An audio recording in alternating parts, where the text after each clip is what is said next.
আগেরও coins আছে, তো স্বাভাবিকভাবেই দেখে ভালো লাগছে। হ্যাঁ, আমি বেসিক্যালি নোট কালেক্ট করি। কয়েন আগে কালেক্ট করতাম, এখন হচ্ছে আমার কালেকশনে প্রায় 100টা দেশের মতো আছে। এখানে দেখাচ্ছে ব্যাংক নোট এবং কয়েনের ক্ষেত্রে যে কত ভ্যারাইটি হতে পারে, বিভিন্ন বিষয় ভিত্তিক সব ধরনের দেখানো হচ্ছে আর কি। না, ভালো লাগছে। হ্যাঁ, সাধারণত আমাদের কাছাকাছি এই এক্সিবিশনগুলো হয় না, যে কারণে আমরা সবসময় বাচ্চাদেরকে নিয়ে যেতে পারি না।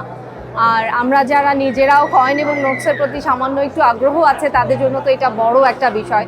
যে পুরো আমি ঠিক জানি না পুরো বাংলাদেশ থেকে এসছে কিনা, মনে হয় না। ঢাকায় যারা এক্সিবিটর আছেন, যারা কালেক্টর আছেন, তাদের মিলিয়েই বিষয়গুলো অনেক অনেক পুরনো, এবং শুধু আমাদের দেশ না, বিভিন্ন কান্ট্রির কারেন্সি, বিভিন্ন সময়ের, বা আমি একটা দেখলাম খুব অনেক মানে খ্রিস্টপূর্ব আগেরও কয়েন্স আছে, তো স্বাভাবিকভাবেই দেখে ভালো লাগছে। নতুন জেনারেশন যারা এখন ইনস্টাগ্রাম, টিকটক বা ফেসবুক এই সমস্ত নিয়ে ব্যস্ত থাকে, তো ওরা যদি এগুলো দেখে, আমি প্রথমেই বললাম যে ভিজুয়ালাইজেশন ইজ মোর ইফেক্টিভ। এগুলো দেখলে হয়তো ওরাও আগ্রহী হবে, কারণ আসলে জিনিসগুলো এত সুন্দর এবং এত জানার কিছু আছে যে আগ্রহ তৈরি করে। আলোর পথে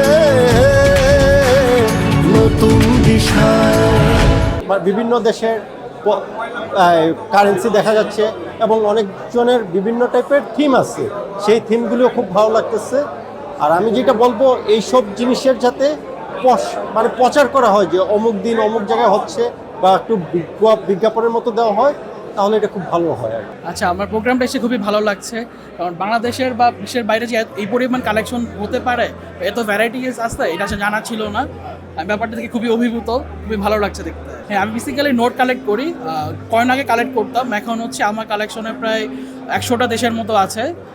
হোপফুলি আশা করছি এই বছর শেষে আরও কিছু বাড়বে, ট্রাই করছি আমি। ইউএসপিডি কালেক্টর সোসাইটির ৫ম মুদ্রার প্রদর্শনী।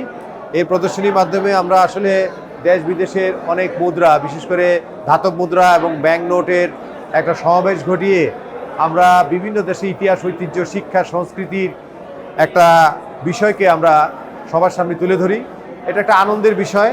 অতীতকে জানার জন্যে, শেখার জন্যে, বোঝার জন্যে, কৃষ্টি সভ্যতাটাকে আরও ভালোভাবে জানার একটা সহজ উপায় হলো এই ব্যাংক নোট, কয়েন, মেডেল থেকে শুরু করে এই এন্টিক কিছু বিষয়কে তুলে ধরা। এখানে দেখাচ্ছে ব্যাংক নোট এবং কয়েনের ক্ষেত্রে যে কত ভ্যারাইটি হতে পারে, বিভিন্ন বিষয় ভিত্তিক সব ধরনের দেখানো হচ্ছে আর কি। বিশেষ করে কয়েনের ক্ষেত্রে বলতে পারি 2500 বছর আগের থেকে বর্তমান সময় পর্যন্ত যে বিভিন্ন রকম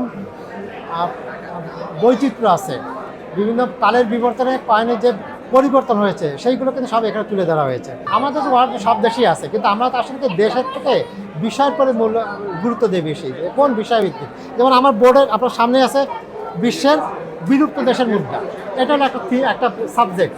এখানে আছে ইন্ডিয়া প্রিন্সলি এস্টেট, যে ব্রিটিশ শাসনামলে যেসব ইন্ডিয়ার বিভিন্ন অঞ্চল ভিত্তিক যেসব মুদ্রা বের হয়েছে তার এটা আর কি।